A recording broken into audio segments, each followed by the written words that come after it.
Salut la team, et si on comparait le comparable avec la saison 1 de Game of Thrones contre la saison 1 de House of the Dragon? Ça vous dit? Eh ben allez, on commence cette vidéo et n'oubliez pas de commenter et de liker. Let's go! Petit message avant de commencer réellement cette vidéo, on est plus de 10 000 sur la chaîne. Merci énormément à tous ceux qui se sont abonnés et bonne vidéo! Ah, la saison 1 de Game of Thrones qui nous proposait de découvrir l'univers de George R.R. Martin à la télévision. C'était le 17 avril 2011 avec la première diffusion d'un épisode sur la mythique chaîne HBO. Et tandis que 11 ans plus tard et 8 saisons de Game of Thrones entrent, nous avons le droit de découvrir plus d'histoires dans cet univers si riche de Westeros. Mais alors, la question se pose, qui a eu la première meilleure saison entre la saison 1 de Game of Thrones et la saison 1 de House of the Dragon, deux séries de 10 épisodes produites par HBO.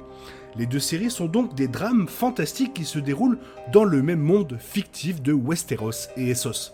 De plus, comme vous le savez, les deux sont des adaptations des livres de Martin, respectivement A Song of Ice and Fire and Blood. Hey. What are you doing with that, son?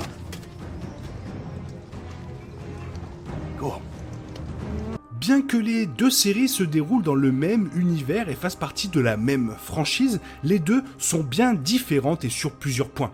Pour situer, et même si vous le savez, la série spin-off House of the Dragon se déroule environ 200 ans avant les événements représentés dans Game of Thrones et, comme précisé dans le premier épisode du préquel, exactement 172 ans avant la naissance de Daenerys Targaryen, l'une des protagonistes que nous suivrons dans Game of Thrones. Les deux séries se déroulent à Westeros avec House of the Dragon offrant la possibilité de découvrir la famille des Targaryens et on va pas se mentir, ça fait plaisir. Mais la série c'est surtout le début d'événements qui ont fait de Daenerys l'une des dernières descendantes Targaryen, en tout cas dans la saison 1 de Game of Thrones.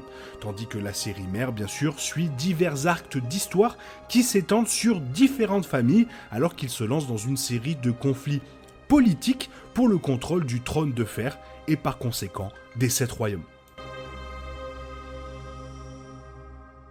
House of the Dragon et Game of Thrones présentent tous deux un large et très bon casting, composé à la fois d'acteurs plus jeunes et d'acteurs établis, comme Matt Smith, Paddy Considine et Olivia Cook pour la série préquelle, et Sean Bean, Peter Dinklage et Lena Headey pour la série mère.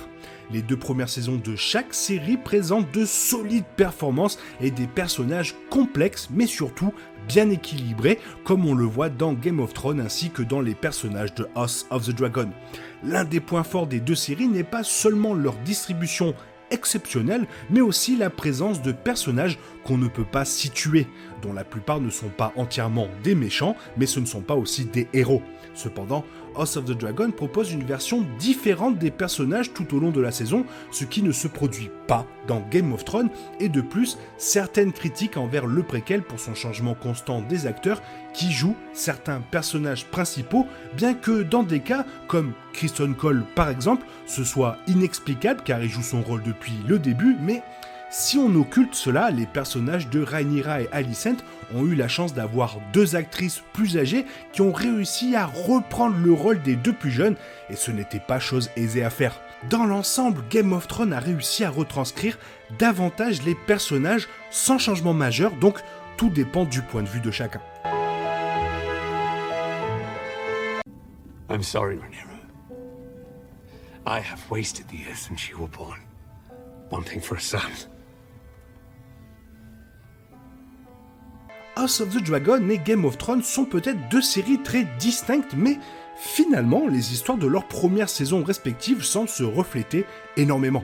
Dans les deux cas, une guerre de succession est déclenchée par la mort du roi actuel, Viserys Targaryen dans House of the Dragon et Robert Baratheon dans Game of Thrones, alors que des doutes sont jetés sur la légitimité et la filiation des héritiers du trône, les fils de la fille du roi décédé Rhaenyra d'un côté et la femme de Robert, Cersei de l'autre. Les deux présentent également les mêmes problèmes, les deux premiers épisodes servant de configuration mais délivrant un rythme plus lent en termes de scénario. Cependant, la première saison de Game of Thrones réussit peut-être mieux à mettre en place ses nombreux personnages et arcs d'histoire différents, tout en faisant en sorte que son public s'en soucie, car ils présentent tous des enjeux élevés pour les personnages impliqués, alors que House of the Dragon a moins de personnages et intrigues à développer, et donc par conséquent, nous avons un scénario moins compliqué à suivre pour le public. Il y a une grande différence entre House of the Dragon et Game of Thrones, et c'est ainsi que la première est placée dans un contexte beaucoup plus petit que la seconde. Game of Thrones doit faire face à ce qui est essentiellement un monde plus grand que celui décrit dans House of the Dragon. Essentiellement, une grande partie de la construction du monde de House of the Dragon semble dépendre de Game of Thrones lui-même. La série originale met en place non seulement la géographie de Westeros et d'Essos, dans lesquels se déroulent les événements, mais également les relations entre les différentes familles et les rôles au sein de la cour. Cependant, House of the Dragon ajoute à cette construction du monde en approfondissant l'histoire et les traditions de la famille Targaryen, ainsi que les éléments qui leur sont associés, tels que les dragons et le haut valérien, qui n'ont pas tous été explorés dans Game of Thrones. Bon, avec près de 20 millions de dollars par épisode, House of the Dragon dispose d'un budget beaucoup plus important que celui de la saison 1 de Game of Thrones, avec ses quelques 6 millions de dollars par épisode, au début de la série bien sûr. Par conséquent, il va sans dire que la CGI du préquel est globalement plus impressionnante, comme en témoignent les dragons. Bien que le public ait vu des dragons dans le dernier épisode de la saison 1, chaque épisode d'House of the Dragon est peuplé de dragons ou pas. Non seulement il y en a beaucoup plus par rapport à Game of Thrones, mais ils sont aussi plus gros et beaucoup plus distincts les uns des autres.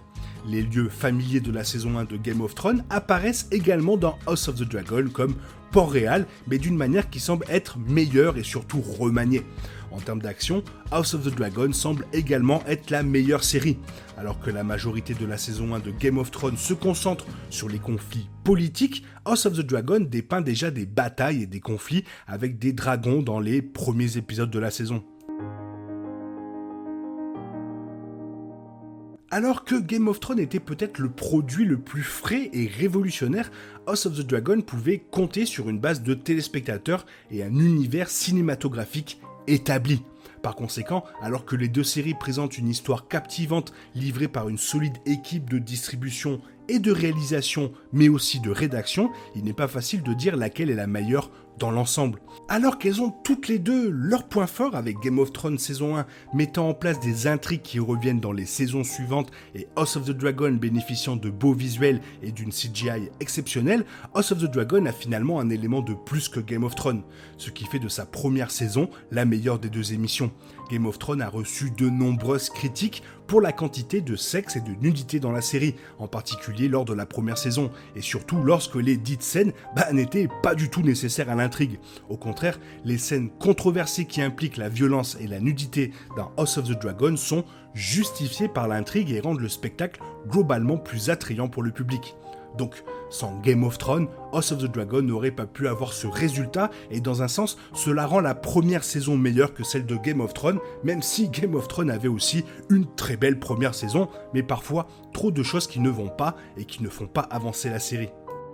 Alors, attention, je ne dis pas que Game of Thrones est nul et loin, mais alors très loin de là. C'est juste que House of the Dragon a beaucoup plus de chances que Game of Thrones, tout comme la série Jon Snow ou celle probable sur Corlys auront plus de chances d'être meilleures, car maintenant HBO, c'est ce que nous voulons.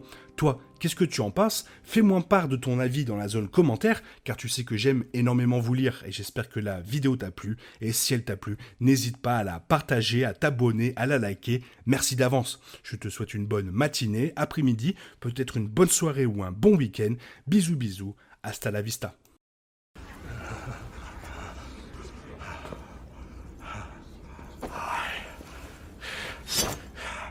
Will have your tongue for that.